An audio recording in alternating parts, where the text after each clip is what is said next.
نحمده ونصلي ونسلم على رسوله الكريم اما بعد فاعوذ بالله من الشیطان الرجیم بسم اللہ الرحمن الرحیم کل صغیر و کبیر مستتر صدق اللہ مولانا العظیم وصدق رسولہ النبی الکریم الامین ان اللہ وملائکتہ یصلون علی النبی یا ایھا الذین آمنوا صلوا علیہ وسلموا تسلیما اللہم صل علی محمد وعلی آل محمد کما صلیت علی ابراہیم وعلی آل ابراہیم انک حمید مجید اللہم بارک علی محمد وعلی آل محمد کما بارکت علی ابراہیم وعلی آل ابراہیم انک حمید مجید۔ بعد از حمد و صلوات واجب الاحترام سامعین و سامعات، ناظرین و ناظرات، السلام علیکم ورحمۃ اللہ تعالی وبرکاتہ۔ آج کی اس نشست میں ایک اہم موضوع لے کے حاضر ہوں، اور جس موضوع پہ آج ہم نے لب کشائی کرنی ہے، یہ موضوع، یہ عقیدہ تمام تر عقائد میں سے حساس اور سینسٹیو ہے۔ شرعاً اس موضوع پہ بحث و تمہیز کرنا منع ہے، لیکن عقیدہ تقدیر کے بارے میں جو بنیادی انفارمیشن ہے اس کا علم ہونا از حد ضروری ہے۔ تو اس ضرورت کے پیش نظر آج عقیدہ تقدیر کے بارے میں چند بنیادی باتیں آپ کے سامنے کریں گے۔ اللہ تبارک و تعالی عمل کی توفیق عطا فرمائے۔ تقدیر کے بارے میں ہمارے معاشرے میں جو کنسیپٹ ہے وہ قابل گرفت ہے۔ تقدیر کے بارے میں ہمارے معاشرے میں عوام کا جو خیال ہے وہ درست نہیں ہے۔ تقدیر کا کمپریہنشن ہے، جو مفہوم ہے اسے سمجھنا انتہائی ضروری ہے۔ تقدیر کا مطلب یہ ہے کہ انسان نے دنیا میں آ کے جو کچھ کرنا تھا اللہ تبارک و تعالیٰ نے اپنے علم ازلی سے اسے جانا، معلوم کیا، اور پھر اسے لوح محفوظ میں لکھ دیا۔ اسے تقدیر کہا جاتا ہے۔ یہ تقدیر کا سمپل سادہ مفہوم ہے، کمپریہنشن ہے، یہ تقدیر ہے۔ اور یاد رکھیں، تقدیر یہ نہیں ہے کہ اللہ نے انسان کو پیدا کیا اور پیدا کرنے کے بعد انسان کا شیڈیول بنایا، اللہ نے طے کر دیا کہ یہ اعمال جا کے انسان دنیا میں کرے گا۔ یہ تقدیر نہیں ہے۔ اگر اسے تقدیر مانا جائے تو پھر انسان با اختیار تو نہ ہوا، انسان تو بے اختیار ثابت ہوا، اور انسان مجبور نکلا۔ کیوں؟ اس لیے کہ اللہ تبارک و تعالیٰ نے اس کے اعمال کا شیڈیول بنا کے اس پہ مسلط کر دیا۔ تو اگر اسے صحیح مانا جائے تو پھر جنت اور دوزخ کا جو تصور ہے وہ غلط ہے،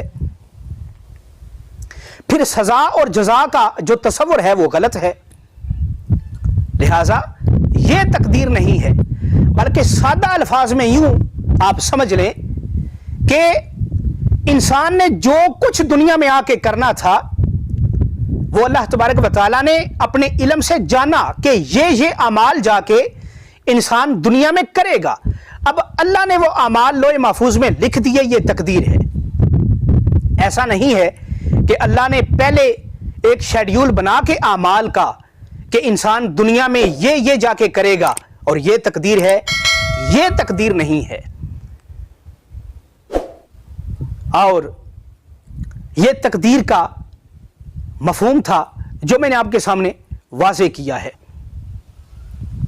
اب جو تقدیر ہے اس کی دو قسمیں ہیں. ایک ہے تقدیر معلق اور ایک ہے تقدیر مبرم. اب دونوں کا سمجھنا انتہائی ضروری ہے. جو تقدیر معلق ہے اسے دوسرے الفاظ میں کہا جاتا ہے لٹکی ہوئی تقدیر یا جڑی ہوئی تقدیر. اب تقدیر معلق کیا ہے؟ مثال کے طور پہ ایک آدمی بیمار ہوگا، یہ اس کی تقدیر ہے، یہ اس کی تقدیر معلق ہے. لیکن اللہ تبارک و تعالیٰ نے اس کے بیمار ہونے کو خاص کر دیا ہے صدقات و خیرات کے ساتھ، دعا کے ساتھ اور علاج کے ساتھ. اب یہ انسان کی تقدیر معلق ہے. اب تقدیر مبرم کیا ہے؟ تقدیر مبرم کا دوسرا نام ہے کہ یہ اللہ کے علم کا نام ہے. اور تقدیر مبرم جو ہے یہ تبدیل نہیں ہوتی،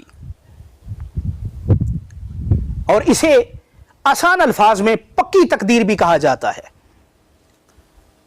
اب مثال کے طور پہ تقدیر معلق میں لکھا ہے انسان بیمار ہوگا، لیکن اگر وہ صدقات و خیرات کرے گا تو شفا یاب ہو جائے گا، اگر وہ علاج کرے گا تو شفا یاب ہو جائے گا، اگر وہ دعا کرے گا یا کروائے گا تو شفا یاب ہو جائے گا.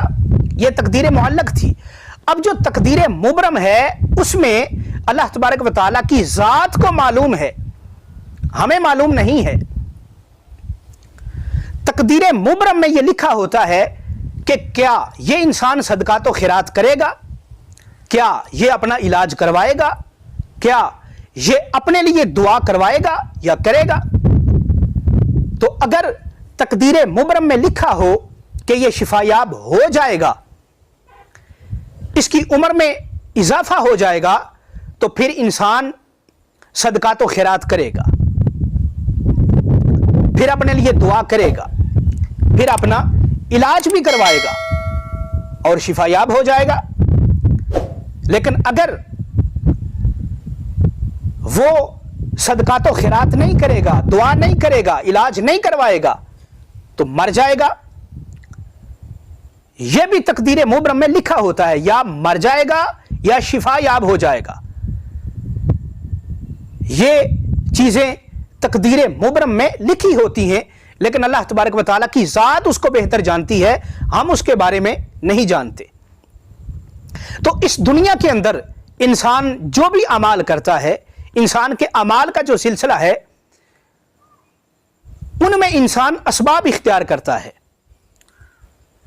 تو اس دنیا میں ہم جو بھی کرتے ہیں وہ تقدیر معلق کو دیکھ کے کر رہے ہوتے ہیں. مثال کے طور پہ ایک آدمی بیمار ہے، ہم اس کی عیادت کے لیے جاتے ہیں اور وہاں پہ جا کے اس کے لیے دعا کرتے ہیں. اب دعا کیوں کرتے ہیں؟ اس لیے کہ شاید اللہ تبارک و تعالیٰ نے تقدیر معلق میں یہ لکھا ہو کہ یہ انسان اگر دعا کرے گا تو ٹھیک ہو جائے گا، تو ہم اس کے لیے دعا کرتے ہیں. ہو سکتا ہے تقدیر مبرم میں اس کی جو بیماری ہے وہ دعا کے ساتھ خاص ہو اور دعا ہی اس کی شفا یابی کا سبب بنے، تو ہم نے اس کے لیے دعا کر دی. تو اگر دعا کے ذریعے اس نے شفا یاب ہونا ہے ہو جائے گا، اور اگر اس نے مرنا ہے تو مر جائے گا. اگر تقدیر مبرم میں دعا کے ساتھ شفا یاب ہونا لکھا ہے تو شفا یاب ہو جائے گا، اور اگر مرنا لکھا ہے تو پھر دعا بھی اس کو بچا نہیں سکتی.